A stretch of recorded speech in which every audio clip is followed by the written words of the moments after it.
Bueno, aquí estamos nuevamente. Gracias por acompañarnos aquí en un nuevo capítulo de Claro y Bravo. Ahora, bueno, pues estamos ya en el episodio número, ¿qué es? 15, ¿no? 15. 13, no, 14. Estamos en el episodio número 14.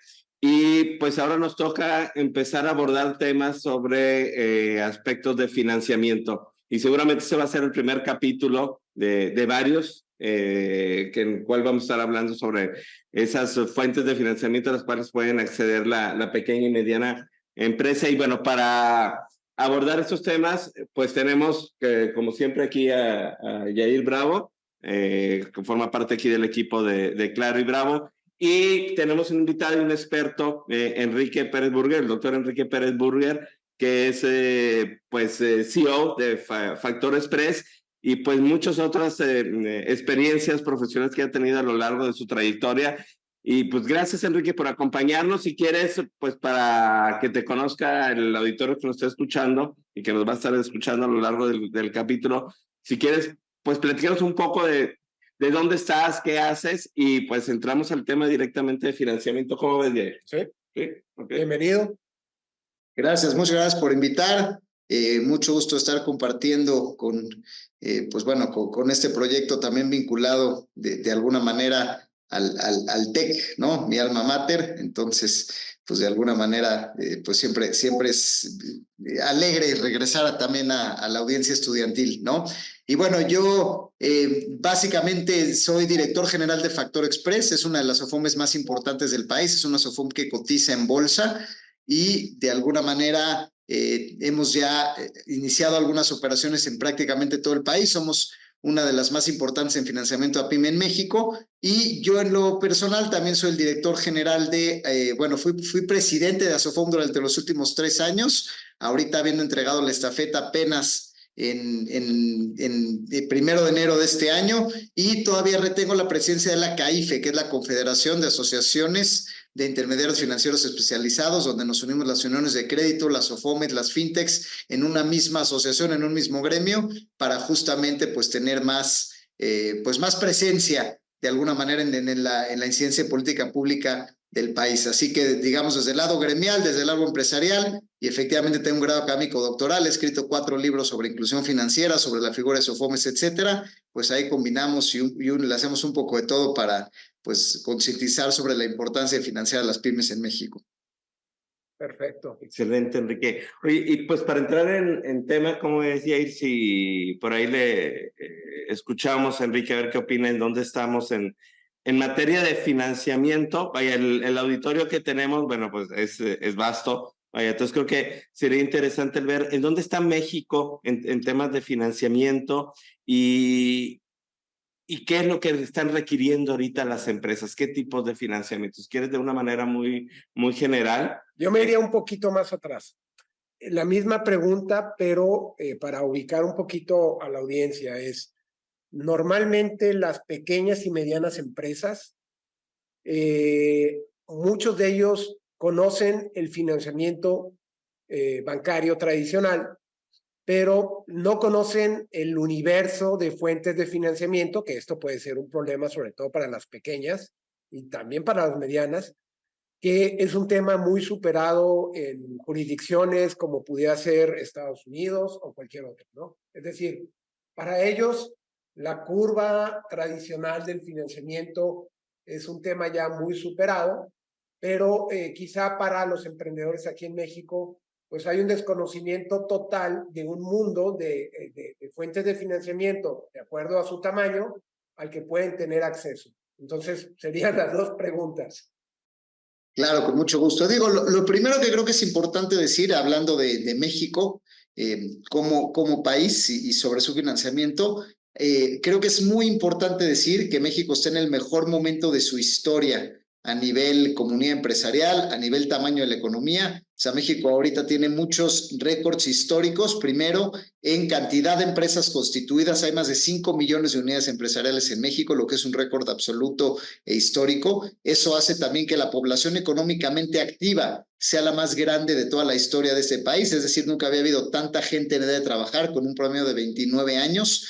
en la edad de México. Entonces hay récord de contribuyentes, de impuestos recaudados, las arcas están más llenas que nunca, de cantidad de empresas, de remesas entrando de Estados Unidos a México, de inversión extranjera directa, de turismo y de exportaciones, ¿no? Entonces, de alguna manera, hoy en día México se posiciona sin duda alguna como de uno de los mejores lugares para vivir en los próximos 10 años, no solamente por el tamaño de su juventud, de su economía, de la gente media de trabajar y todo esto que estamos diciendo, sino también porque la coyuntura nos favorece. México tiene una estabilidad macroeconómica envidiable, una estabilidad macroeconómica muy interesante, donde México no imprimió dinero, fue de las pocas economías que no respondió a la pandemia con una mayor impresión de dinero. Por lo tanto, la deuda con respecto al PIB se ha mantenido estable, prácticamente los mismos niveles prepandemia, y eso hace que sea una de las 2 o 3 únicas monedas en el mundo que se ha revaluado y que a pesar de que ha habido inflación, una inflación exportada por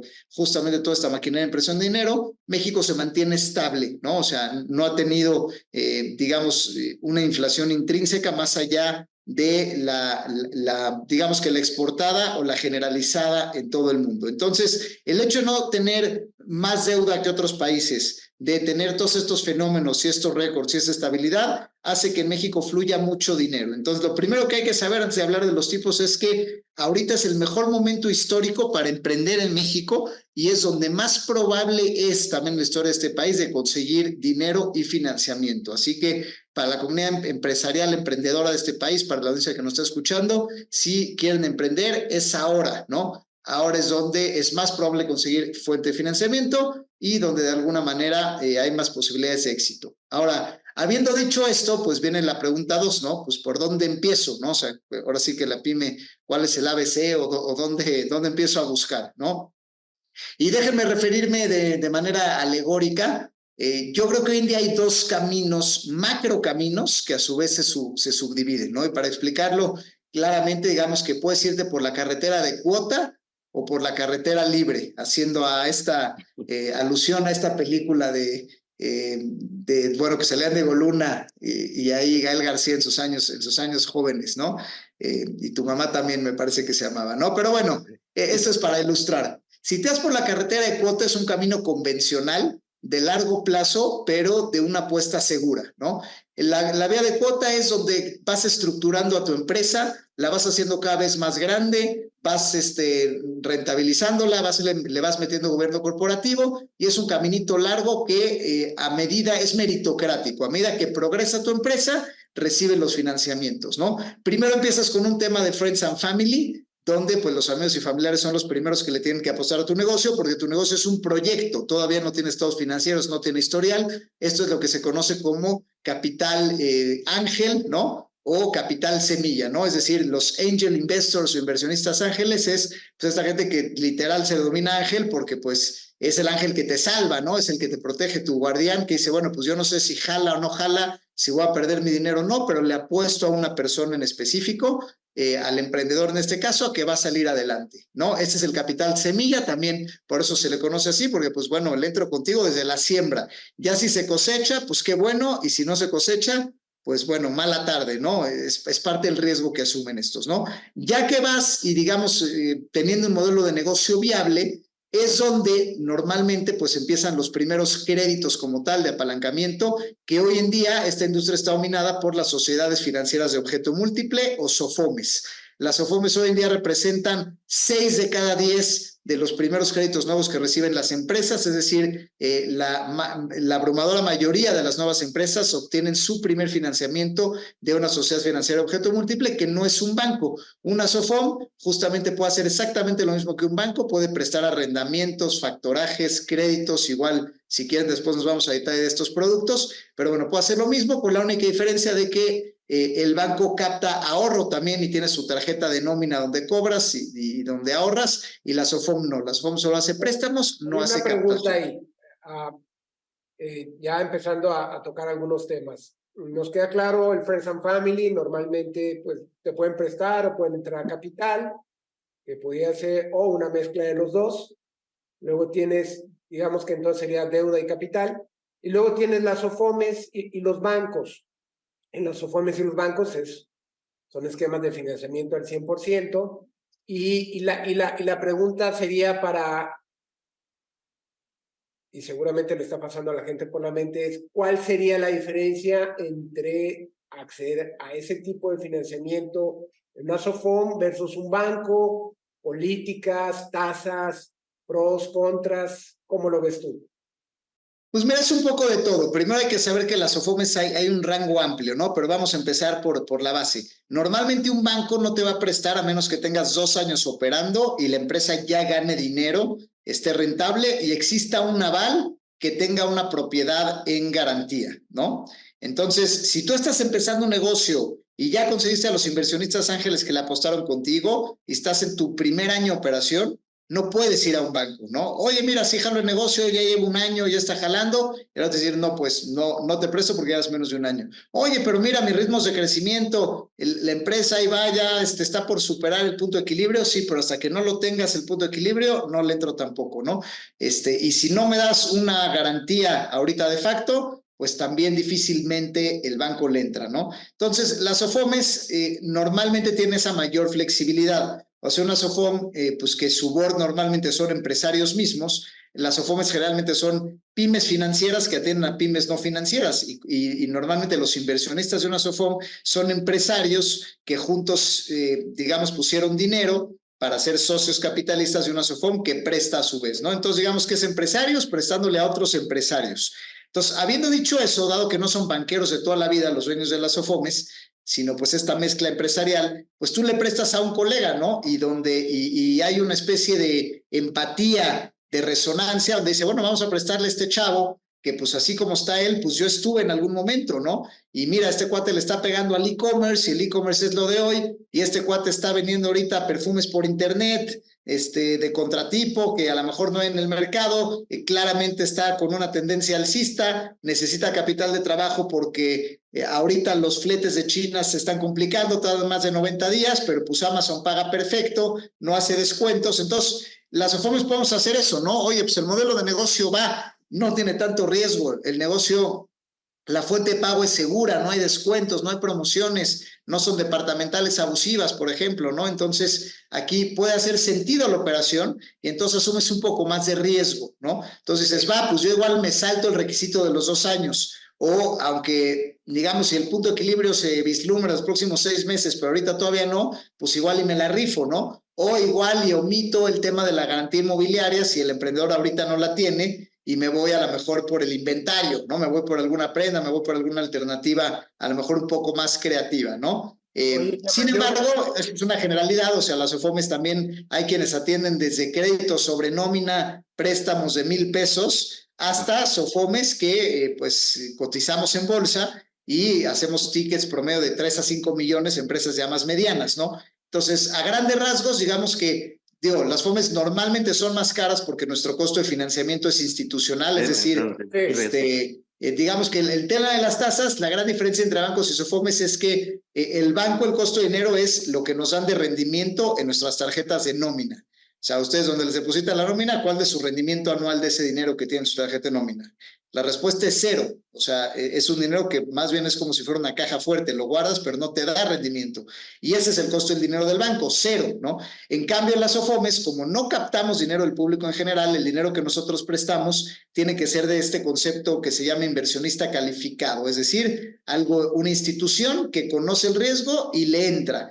Como puede ser Nacional Financiera, Banco Mext, FIRA, hablando de banca de desarrollo, como puede ser algún family office o algún venture capital, también estas oficinas de familias y cosas así que dicen, bueno, yo quiero un poco más de rendimiento, o bien fondos extranjeros que dicen, yo quiero, por ejemplo, hacer inversiones de impacto en México, ¿no? Quiero prestarle a pequeñas empresas en México, pero estos fondos a su vez parten de un rendimiento por arriba de la media del mercado, ¿no? O sea, dicen, a ver, yo te invierto a ti, SOFOM, pero pues yo quiero que me des más allá de la tasa de referencia, más inflación, más una prima de riesgo. Entonces, por ejemplo, el costo para SOFOMES, como hoy en día la tasa de referencia está en 11 y cacho, el CETE está cercano a 12 y a lo mejor una prima de riesgo le meten unos 3 o 4 puntos, a lo mejor a las SOFOMES el fondeo nos cuesta entre el 16 y el 20%, ¿no? Entonces, un costo donde pues el 16, pues yo le tengo que a lo mejor meter 5 puntos más, 6 puntos más y prestar al 22. Y a lo mejor un banco pues puede prestar tal vez al 18, ¿no? Entonces, sí van a estar siempre un poco más barato, pero es porque el costo de dinero es cero y su margen, de hecho, es mucho mayor, ¿no? Entonces... mayor riesgo, mayor plazo. Oye, Enrique, a ver, de alguna manera, ya lo comentaste, pero para escucharlo de una manera más, pues el ABC, como decías ahorita. Empezaste mencionando tú que evidentemente está el país en un boom, hay mucho recurso en el entorno, crecimientos, todo el tema de nearshoring, demás.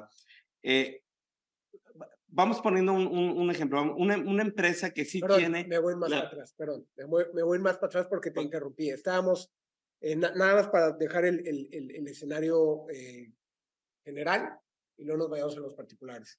Empezamos con cofundador. Exacto, era donde iba, exactamente. Okay. Era donde iba. Que están los distintos fuentes de financiamiento que mencionaste. Y si yo soy una pyme, y sí tengo inclusive posibilidades por el tiempo de poder lograr acceder al financiamiento bancario, vamos a dejarlo ahí, pero tengo todas esas que has mencionado, ¿qué le dirías a esa pyme, vaya, por dónde irse o cómo debería de tomar la decisión para poder tener esa estructura financiera balanceada y que dentro de su riesgo ya general de la empresa, pues no se vea complicado en el futuro? Es decir, ¿cómo decidir entre uno u otro financiamiento si yo tengo acceso a todos ellos?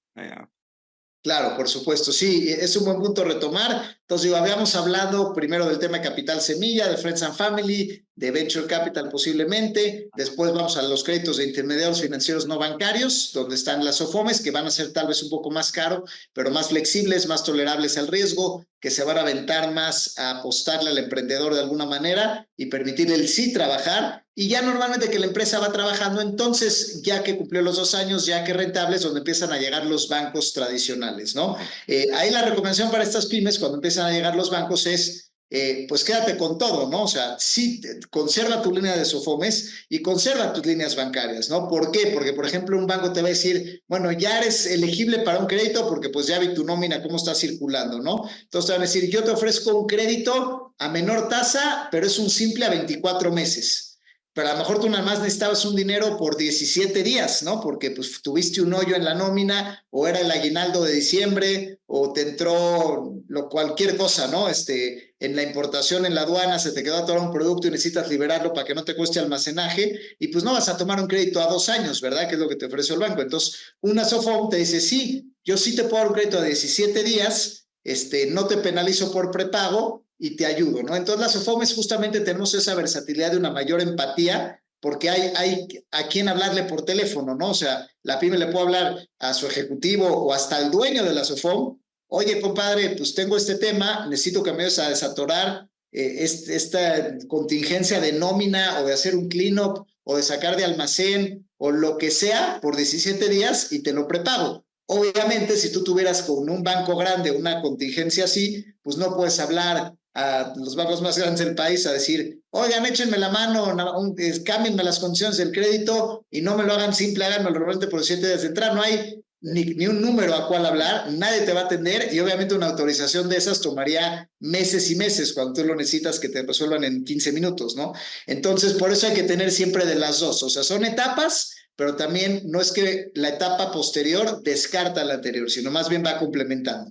Después ya si te sigues por el camino de cuota, pues digo, ya lo natural es empezar, digamos, a tener financiamientos internacionales, tal vez en dólares, en otras monedas, donde ya la gente le empieza a tener apetito por empresas mexicanas, por el tema de que están creciendo, que es un mercado grande, como lo comenté hace rato con varios récords, y ya si te sigues, pues te vas a bolsa, ¿no? Ya donde es el financiamiento más barato, el más masivo, el de un volumen más grande, y bueno, donde solo, pues digamos que llega muy poquita gente, ¿no? Realmente, o sea, ya el 0.001 de la población empresarial. Entonces, aquí, pues eso, yo creo que vale la pena, justamente hoy día hay más fondos que nunca, volteando a ver a México, hay más financiamiento que nunca, hay más dinero sobrante que nunca en esta economía, hay mucho más inversiones financieras que reales, y entonces la gente está buscando estas empresas grandes que estén dispuestas a ir sobre todo este camino, que al lado del financiero también hay un camino narrativo importante que hay que cumplir, ¿no? Te vas por la cuota, pues tienes que ser ESG, ¿no? O ASG, es decir, con impacto ambiental, con impacto social y con una gobernanza adecuada, ¿no? Entonces tienes que tener en tus principios el impacto al medio ambiente, tienes que tratar bien a tus empleados, tienes que tener políticas para ser socialmente responsable con tu comunidad, y todo eso al final va generando tracción de los grandes fondos, que si ven que cumples con eso, ellos a su vez tienen mandatos de invertir en países en desarrollo donde se genera impacto, y si tú eres una empresa que demuestra que generas impacto y además estás bien organizado, bien constituido, cuidaste tu buró, pues te vas por ahí, ¿no? Entonces es un camino donde, digamos, solamente en México hay por ahí de 7,000 empresas que facturan más de 500 millones de pesos al año, de los 5 millones, o sea, realmente es un porcentaje muy, muy chiquito. Y el punto es que justamente como hay tan poquitas y porcentualmente tan bajas, las empresas que logran llegar a ese nivel de facturación de 500 millones de pesos al año, es casi seguro que van a salir a bolsa, que van a tener financiamiento de todos lados, que ya no les van a pedir garantías, que su firma va a valer muchísimo, que va a haber muchos fondos que los quieran ayudar a expandirse. Es decir, es un camino largo, tortuoso, con mucha burocracia, con mucha inversión, con mucho compromiso de mantener la empresa rentable, de no ordeñarla, no dañarla, pero si lo haces, prácticamente hoy en día es el mejor momento de la historia para hacerlo, porque de verdad hay muchas oportunidades, ¿no? Entonces el acceso, Enrique, el financiamiento va de la mano como el ciclo de vida del negocio, ¿no? O sea,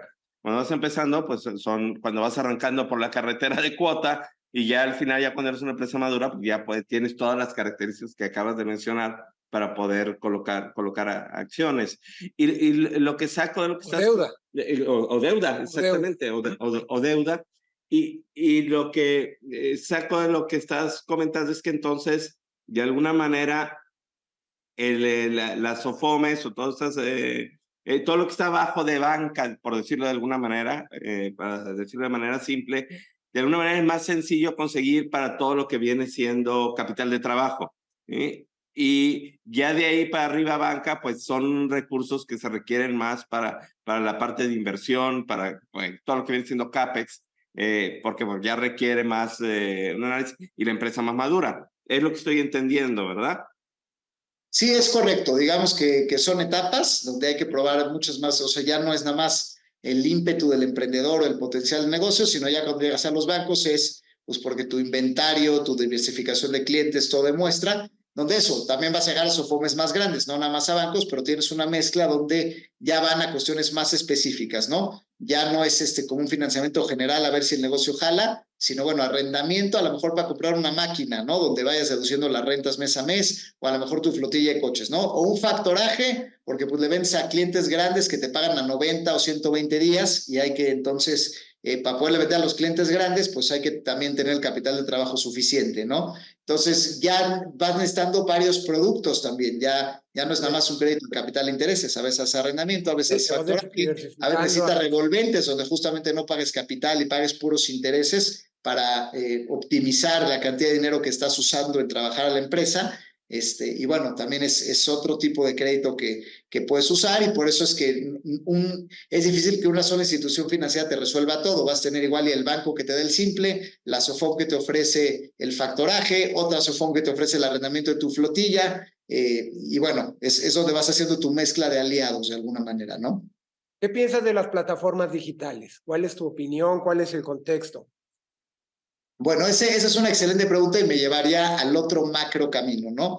El camino por la libre, ¿no? Sí. Hoy en día, pues varios de la audiencia van a argumentar, oye, a ver, pues yo tengo una idea que va a revolucionar y no sé, estoy inventando recoger basura con brazos robotizados, con inteligencia artificial, y esto puede empezar mañana y hay mucha gente entusiasmada. Entonces, dice, yo no voy a esperarme 2 años a tener historial para ver si me empiezan a prestar los bancos dinero importante y tal, ¿no? Entonces, yo necesito atajos, ¿no? O sea, necesito llegar más rápido, y aunque el negocio va a tardar, pues seguramente va a tener muchos gastos porque va a ser un equipo de gente brillante. pues cuando ya me contraten todos los gobiernos del país para recoger la basura, entonces quizá en 5 años ya voy a ser muy rentable, ¿no? Este es otro camino, o sea, para este tipo de empresas que tienen potencial de ser muy rentables, pero hoy están en pérdida, necesitan una inversión muy fuerte en capital de trabajo inicial, tienen un gasto de capital humano altísimo, donde dicen, a ver, yo voy a perder dinero los primeros 3 años, ahí no le van a entrar ni las SOFOMES ni los bancos, ¿no? Porque también finalmente una SOFOM, mucho del capital, como justamente es institucional, de familias y tal, pues no te puedes aventar como el Borras, ¿no? O sea, es como, bueno, pues yo como SOFOM tengo también fondeo limitado y tengo que cuidarlo, y pues un banco por lo mismo también no tienen este apetito al riesgo, ¿no? Entonces aquí es donde viene este mundo de intermediarios con este apetito del riesgo, ¿no? Donde está mucho el mundo fintech, que es ahí la pregunta que me hacías, ¿no?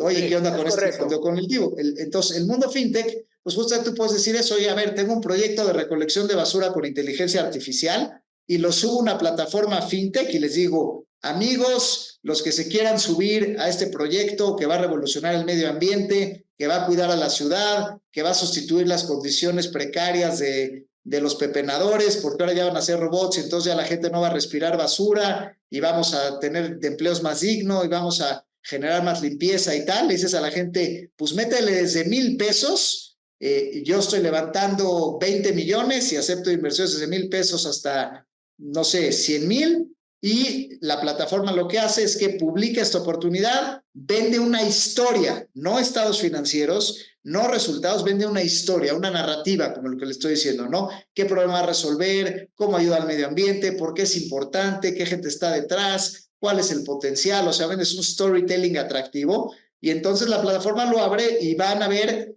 cientos o quizá miles de personas que se atraigan por esa historia, que se sientan atraídas y entonces te inviertan sin ningún tipo de garantía, ni estados financieros, ni propiedades, ni avales, ¿no? O sea, ahí le apuestas a, bueno, tú eres parte del fondeo colectivo, ya sea en deuda o en acciones de esa empresa, que a veces comparten incluso una parte de acciones, y le apuestas pues a que le vaya bien, ¿no? Y es un tema de fe auténtica, ¿no?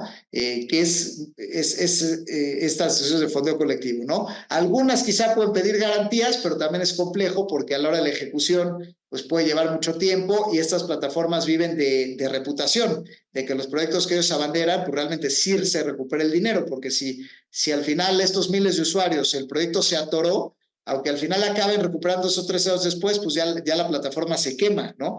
Ya la plataforma Oye, ¿y el costo? dice, no, pues esta plataforma no paga, pues ya no le vuelvo a meter lana ahí, ¿no? Entonces son incentivos reputacionales, pero es una manera donde pues justamente te saltas el camino de estructurarte, te saltas el camino de ser rentable, te saltas el camino de todo esto y te vas directamente a que la comunidad le apueste por ti. Y también hay fondos que, pues estos fondos famosos que, digo, hoy en día ya son menos comunes porque ha habido demasiados descalabros de este tipo de modelos, pero había fondos que decían, oye, a ver, o sea, Wigor, que es el ejemplo, ¿no? A ver, Wigor, yo a esta oficina le calculo que esta va a ser la manera de trabajar de todo el mundo en los próximos 20 años, entonces, aunque ahorita la empresa pierda, yo, pues no sé, como SoftBank, pues le apuesto este modelo de negocio y aunque no es rentable, no esté en bolsa todavía, no ha llegado, pues le doy N millones de dólares para apostarle a que cuando la empresa ya logre rentabilidad, yo pueda salir con una utilidad muy, muy grande, ¿no? Porque empecé cuando la empresa estaba pues en sus primeros meses y ahora su acción vale mucho más, ¿no? Y a veces jalan y a veces no jalan, ¿no? Como el caso de Google, bueno, pues si se va a Chapter 11 y desaparece y se tiene que deshacer de activos, pues ya, digamos, este tipo de fondos pierden todo, pero pues a lo mejor se meten a 10 como esa y con que a una le peguen, recuperan la inversión en las otras 9, ¿no? Entonces esto no involucra a gobierno corporativo necesariamente demasiado desarrollado, sino básicamente tener mucha gente de talento, es mucho storytelling, no importa el historial, no importa si estás perdiendo dinero, y bueno, todo este mundo básicamente eso, son fondos de riesgo, aceleradoras de negocio, fondos de capital privado especializados en startups, y después hasta también puede llegar a bolsa con estos mecanismos también medio por la libre como el SPAC, ¿no? Estas como emisiones improvisadas de bolsa en Estados Unidos. Las sociedades preconstituidas. Exacto, como con propósito específico, que se ahorran todo el tema de que sea una empresa que tenga N años en el mercado. Aquí más bien es un vehículo de levantar capital con una buena estructura, pero puede no tener ni siquiera historial la empresa. Y es un modelo que, aunque hoy en día se hizo menos popular porque quebraron muchísimas de estas en pandemia y pospandemia, sigue existiendo, ¿no? Y por eso vemos pues, los famosos unicornios que pierden dinero, pero tienen estas valuaciones loquísimas, es porque se fueron por la libre con éxito, ¿no? O sea, se saltaron la vía ortodoxa y de pasos y de instituciones tradicionales donde pues una SOFOM no les presta porque pierde dinero, un banco tampoco porque pierde dinero. Digamos que no tienen el historial, entonces no van a llegar a bolsa, entonces no encajan en ninguno de esos modelos.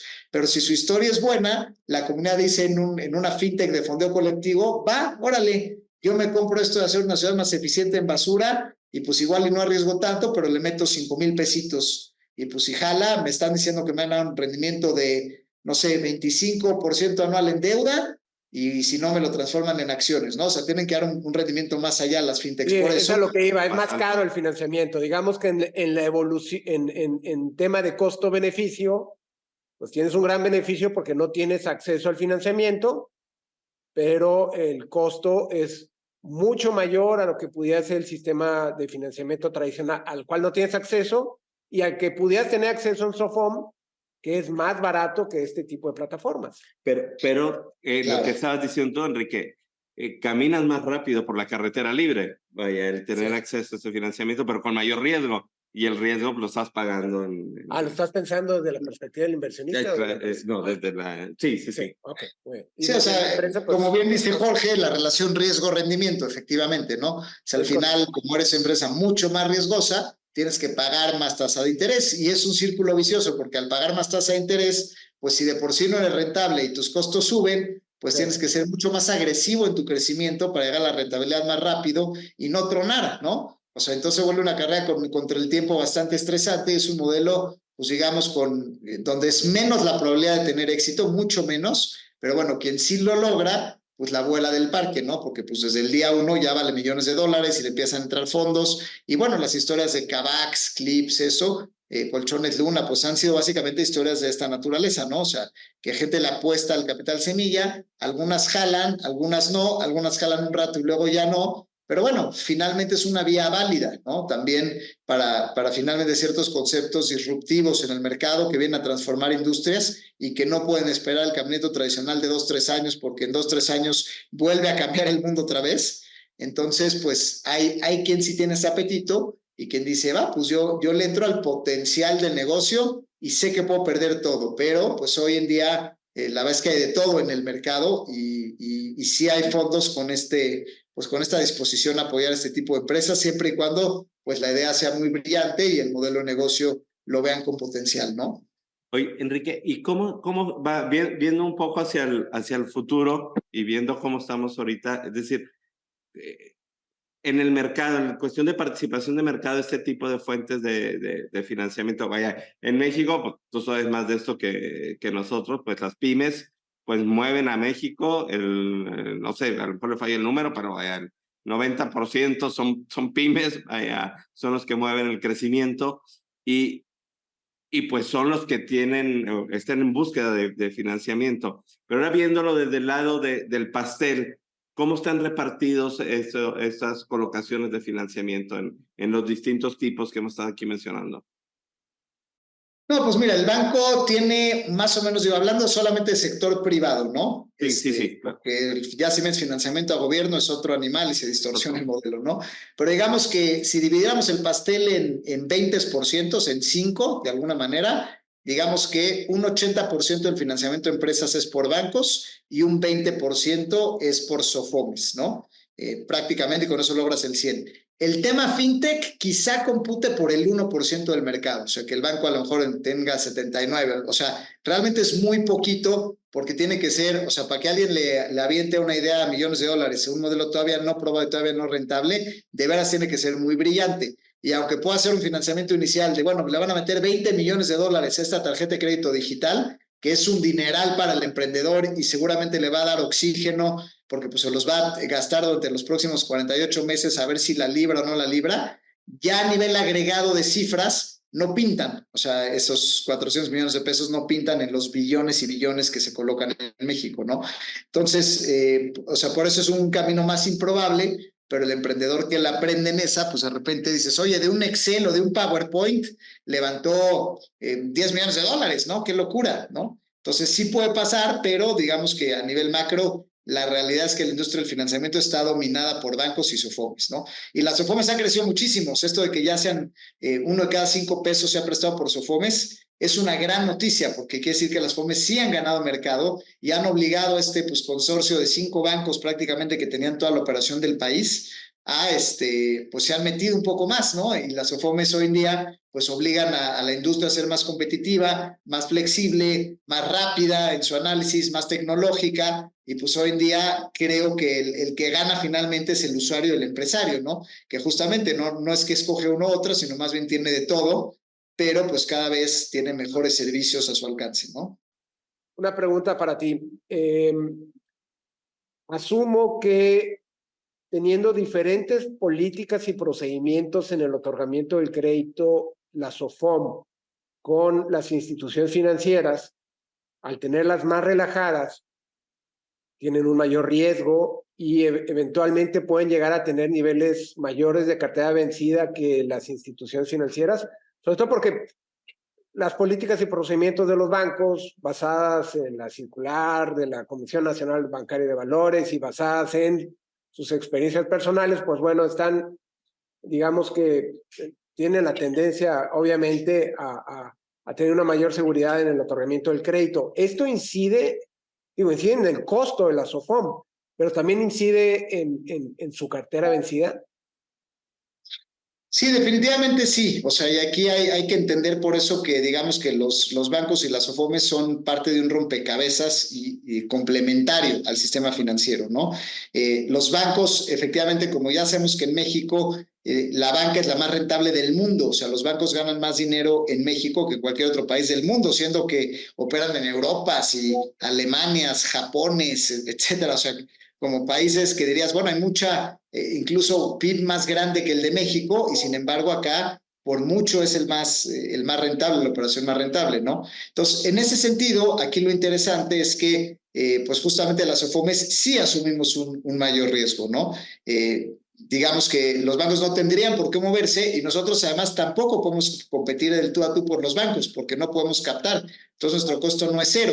Pero esto no necesariamente es malo. O sea, al final del día, en lo que redunda todo esto es que las SOFOMES tener un nicho de atención de mayor riesgo, eso hace que las pymes que no podrían acceder al financiamiento bancario, pues tienen una SOFOM que levanta la mano y dice yo sí le entro, aunque eso evidentemente como es mayor riesgo, hay mayor cartera vencida y como el costo de fondeo es más alto, también hay menos rentabilidad. Por eso normalmente la industria bancaria como que reportan cada año nuevos récords de utilidades y miles de millones en utilidades, y las SOFOMES no, la verdad es que es un sector que se está consolidando, que se está al revés, haciendo hasta un poquito más chico de alguna manera, porque se está, digamos, están habiendo menos SOFOMES y la liquidez es más compleja. Entonces, bueno, las SOFOMES de hecho estamos batallando mucho más en términos de rentabilidad, ¿no? Sin embargo, pues creo que es justamente ese riesgo y esa osadía de prestarle a aquel que tal vez no está listo todavía para un financiamiento bancario, es lo que hace que sea un sector tan importante, porque México finalmente es un país de 99.98% de pymes, ¿no? Entonces, si nadie les prestara a ellos y nos quedáramos todos en la zona de confort y les presto nada más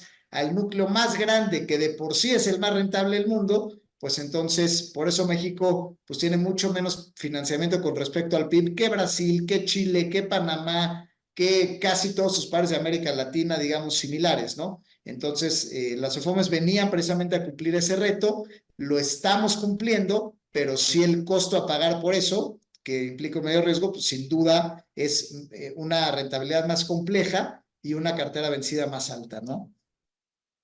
Oye, Enrique, tú mencionaste al principio, tu empresa está cotizando en bolsa, ¿verdad? En deuda, sí, tenemos hoy en día Deuda. bonos corporativos que están cotizando en bolsa, correcto.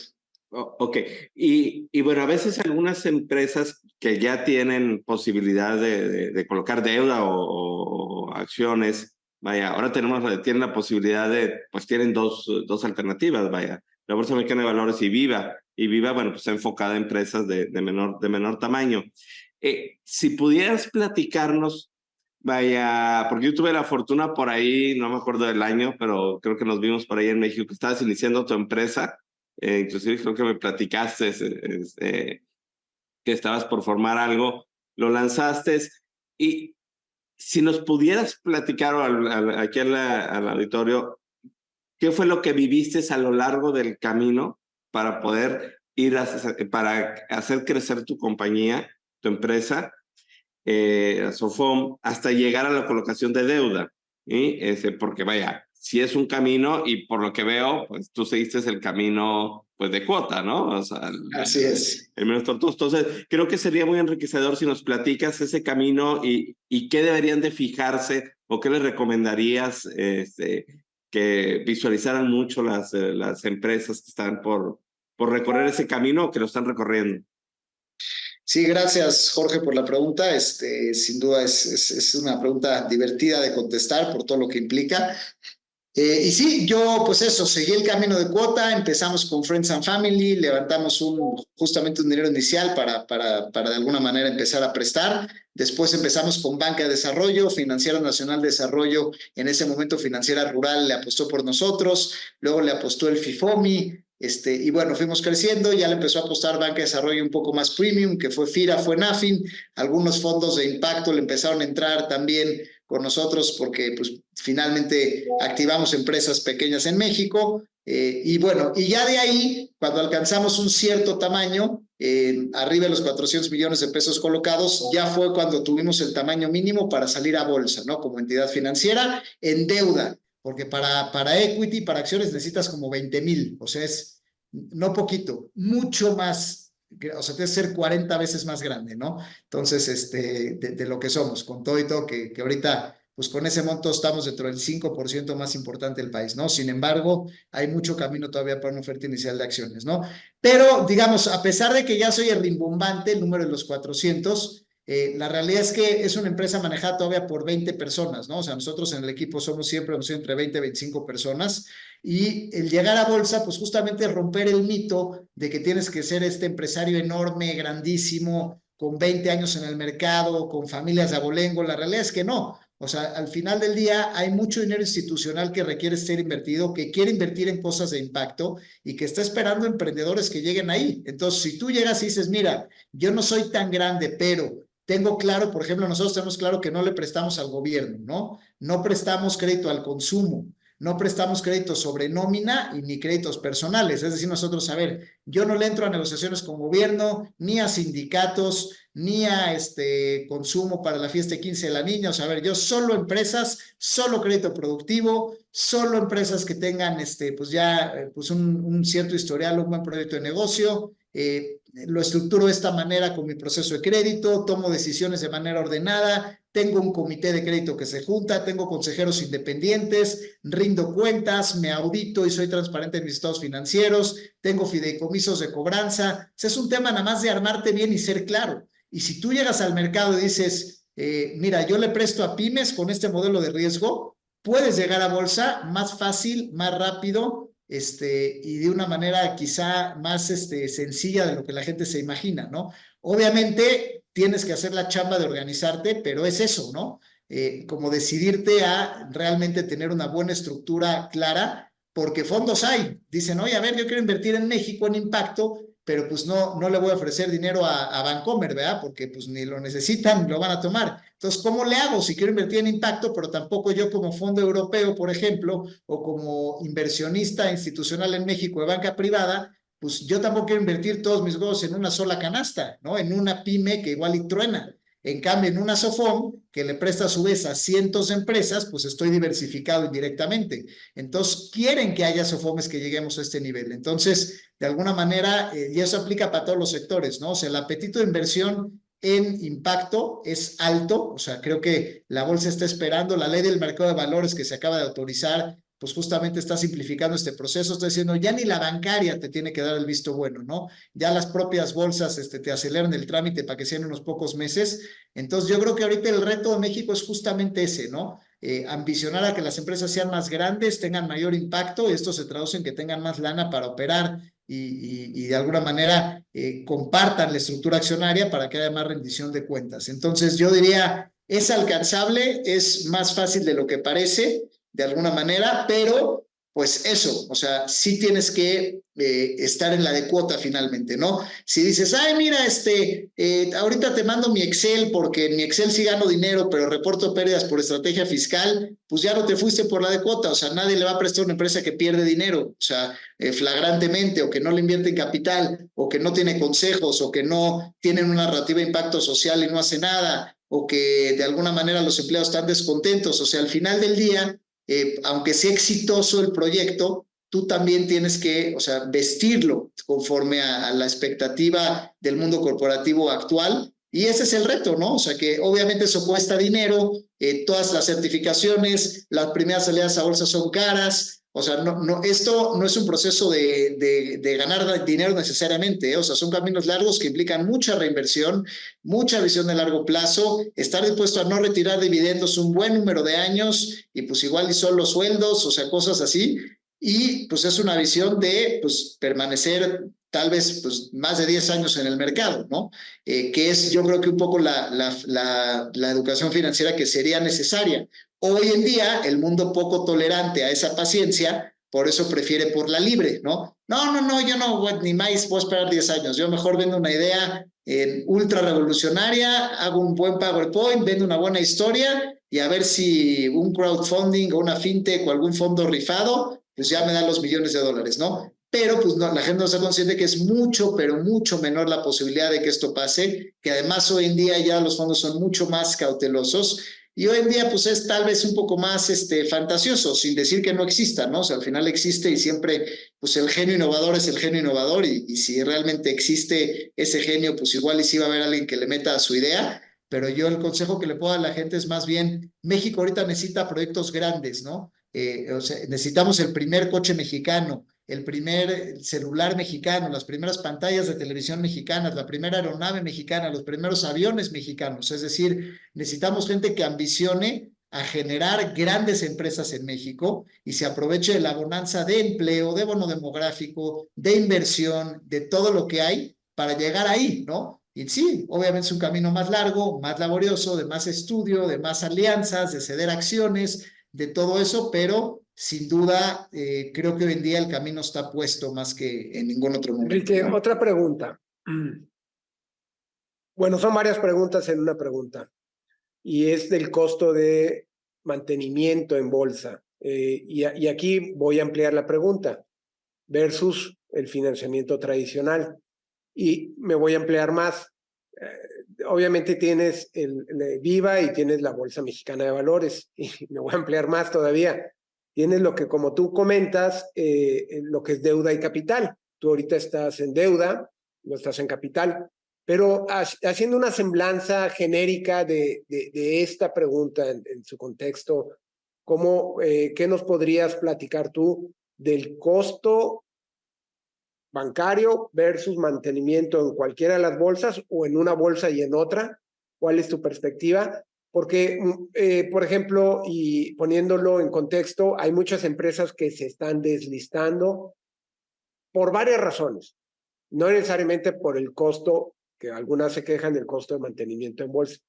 Digamos que algunas por esa razón y otras por alguna otra circunstancia. ¿Qué nos podrías comentar? Sí, es una buena pregunta. Yo creo que al final, o sea, digo, de una sofón como la mía, o sea, al final más que el tema del costo se vuelve un tema de escalabilidad para negocios que tienen liquidez, ¿no? O sea, por ejemplo, a mí si me presta un banca de desarrollo, me puede dar líneas de 20, 30 millones de pesos, quizá, para que yo a su vez las pulverice en líneas de 2, 3 millones de pesos por cliente, ¿no? Pero en bolsa yo puedo levantar 1,000 y no hay ningún banco que me vaya a dar 1,000, o sea, todavía no levanto esa cantidad, ¿no? Pero es el camino. Con bolsa empiezas desde el principio con 200, luego levantas 500, luego levantas 1,000 y son a largo plazo y son a 5 años. O sea, y el mercado es el único mecanismo que te puede dar el volumen, el plazo y a la larga los costos más bajos que necesitas. Porque cuando te cuesta el mantenimiento, la tasa de salir a bolsa siempre va a ser menor a la bancaria. Siempre, ¿no? Ese sí es una ley, ¿no? Entonces, de alguna manera, si tú necesitas mucho financiamiento y no como once in a lifetime de una sola inyección, la única manera de irte a los cientos y miles de millones indefinidamente por décadas es la bolsa. O sea, un banco no es realista, ¿no? Entonces ahí más bien, pues una vez más, ¿no? Es un tema de etapas. Si tú quieres ser un negocio de decenas de millones, pues ve a un banco, ¿no? Si tú estás aspirando a miles de millones de manera continua y decenas de miles, solamente es bolsa, no hay de otra. El mercado es Comparación de el único costos. mecanismo. Pues el costo al final ya no es relevante, porque al final, no sé, digo, un banco te podrá prestar el 18 y salir a bolsa a lo mejor te cuesta un 12 y a lo mejor el costo de operarlo es un punto más, ¿no? Entonces te cuesta el 13, pero igual sigue siendo mucho más barato que un crédito bancario, ¿no? O sea, salir al mercado. En este momento es complejo porque la TIA está muy alta, entonces ya el margen no es tanta diferencia, pero bueno, la TIA hace un par de años estaba a 4%, no al 12, ¿no? Entonces ahí el margen, pues sí, de bolsa versus créditos tradicionales era mucho mayor, ¿no? ¿En qué Pero bueno, bolsa estás? si te vas a la foto completa y no te vas a 1, 2, 3 años, sino a 10 años de foto, es mucho mejor, ¿no? Y en cuanto a la otra parte de la pregunta de si, oye, está Viva, está BMV, yo creo que al final ahí el proceso es el mismo, ¿no? Yo creo que ahí ahora sí que como en cualquier producto o servicio, te vas con quien te atienda mejor, ¿no? Eh, ahí con el ejecutivo que te trate mejor, que se acerque más a ti, que te diga yo te acompaño, y te regalo esto, y te asesoro con esto otro, y te doy promoción de esta manera, y te incluyo este kit mediático de esta otra. O sea, al final te vas con ese, ¿no? Y yo creo que es sano que haya esa competencia, y bueno, pues al final del día sí creo que, o sea, Viva es más fuerte en ciertos segmentos y BMW en otros, ¿no? ¿Por quién te Pero bueno, fuiste tú? yo me fui con Viva. ¿Por? Viva tiene más presencia en Sohomes, tenía en ese momento cuando yo salí como que justamente de gente más sensible a las necesidades del sector y a los proveedores que necesitas, abogados, estructuradores, fiduciarios, cosas así del ecosistema de salir, y a mí pues me convencieron más ellos en ese momento, ¿no? Pero eso, o sea, no es que diría siempre son mejores unos que otros, simplemente pues son contextos y pues por cada cliente específico, pues hay cierto expertise, ¿no? Entonces, la verdad es que las dos finalmente son grandes opciones, ¿no? Oye, Enrique, y un poco para ir caminando al cierre del episodio, bueno, pues es evidente que pues el costo del financiamiento ya directo de las distintas alternativas pues, está ligado a la tasa de interés de referencia. ¿Sí? Y precisamente hoy arranca la primera reunión del Banco Central para tomar la decisión y se ha hablado, bueno, pues todo el tema de inflación, si baja, la parte de que se frena un poco la actividad económica para también frenar la inflación. Y ya se habla de una posibilidad de que comience a bajar la tasa de interés para tener un aterrizaje suave, digámoslo de alguna manera. ¿Tú cómo lo ves hacia adelante? Vaya, la tasa de interés, porque al final de cuentas, pues eso va directamente reflejado en los costos de financiamiento de las empresas. ¿Cómo ves hacia adelante las expectativas de tasas de interés? Sí, pues mira, yo creo que ahora sí que ahora sí van a bajar, ¿no? Y digo, lo digo así con ese énfasis porque el año pasado también se supone que iban a bajar y la verdad es que el consumo se ha mantenido muy alto y el nivel de empleo se ha mantenido prácticamente en pleno empleo, tanto en México como en Estados Unidos. Entonces, ante una economía dinámica que sigue creciendo, que está en pleno empleo y que la gente consume, por eso no han podido bajar las tasas, ¿no? Porque finalmente pues la economía sigue de alguna manera, a pesar de las tasas altas, pues sobrecalentada. Y si las bajas acelera aún más, entonces lo que ven riesgoso que pueda generar todavía más inflación, ¿no? Yo lo que pienso es que la inflación finalmente no tiene que ver tanto con las tasas, sino con un tema de impresión de dinero, como lo dije al principio. Entonces, fue tal la distorsión de imprimir dinero que la inflación iba a pasar igual sí o sí, ¿no? Pero bueno, finalmente el tema de las tasas creo que ahora sí va a llegar porque ya se ven ciertos indicios en China, en el propio Estados Unidos, y porque también no es sostenible justamente para las pequeñas y medianas empresas en el mundo pagar créditos tan altos, ¿no? Entonces, no sabemos qué tan rápido ni qué tan lento. Lo que creo que sí es un consenso mundial general es que las tasas ya no van a subir. O sea, igual y se quedan un rato más y bajan más lento o bajan más rápido, esa es más bien la discusión, pero de que ya no suben, eso sí creo que es un hecho consumado, ¿no? Muy bien. No sé, ¿No? algo más del tema del financiamiento. Creo que hay mucho material que discutir. Creo que esto da para más y nos encantaría después invitarte a continuar con el tema. Hoy por razones de tiempo creo que es podemos hacer una primera conclusión del tema y abordar, ahora sí que irnos a los específicos, ¿no? Hoy la metodología era irnos al tema muy genérico de las fuentes de financiamiento, y creo que vale mucho la pena abordar ya sobre temas específicos de financiamiento muy específico al cual necesitan las pymes tener acceso y conocimiento de qué es lo que tienen que hacer, ¿no? Claro, sí, y bueno, ahí seguramente te vamos a volver a invitar, Enrique, ahí para pues, ya platicar específicamente de los productos. Vaya, ya no nos dio tiempo ahorita, pero ya específicamente hablar nomás de Sofomes, el tipo de productos que hay, las ventajas que hay, costos que hay, y el proceso para poder solicitar este tipo de financiamiento. Y bueno, pues qué mejor tu experto ahí metido, o igual tener algún colega a la par contigo de ahí de la asociación, también sería muy interesante. Digo, agradecerte, no sé si quisieras comentar algo para cierre. No, pues agradecerles el espacio y eso, ¿no? El mensaje para la gente sería que vale la pena el camino largo, el camino del esfuerzo, el camino de la estructura, que aunque ahorita suena aburrido, a la larga es el que premia más, el que tiene más posibilidades de éxito y el que necesita realmente este país, ¿no? No necesitamos historias de lobos solitarios que la aprenden en grande la noche a la mañana, sino legados institucionales de décadas que cuando ese lobo solitario ya no exista, más bien, el legado se quede y beneficie a un país, al empleo que crea y al legado que deja, ¿no? Entonces, pues eso, que le apuesten a eso, porque ahorita, como lo dije al principio, cierro con eso mismo, México es de los mejores lugares para vivir en el mundo por los próximos 10 años. Bueno, pues muchas gracias y continuamos con el tema, lo dejamos abierto todavía. Gracias, Enrique. Gracias.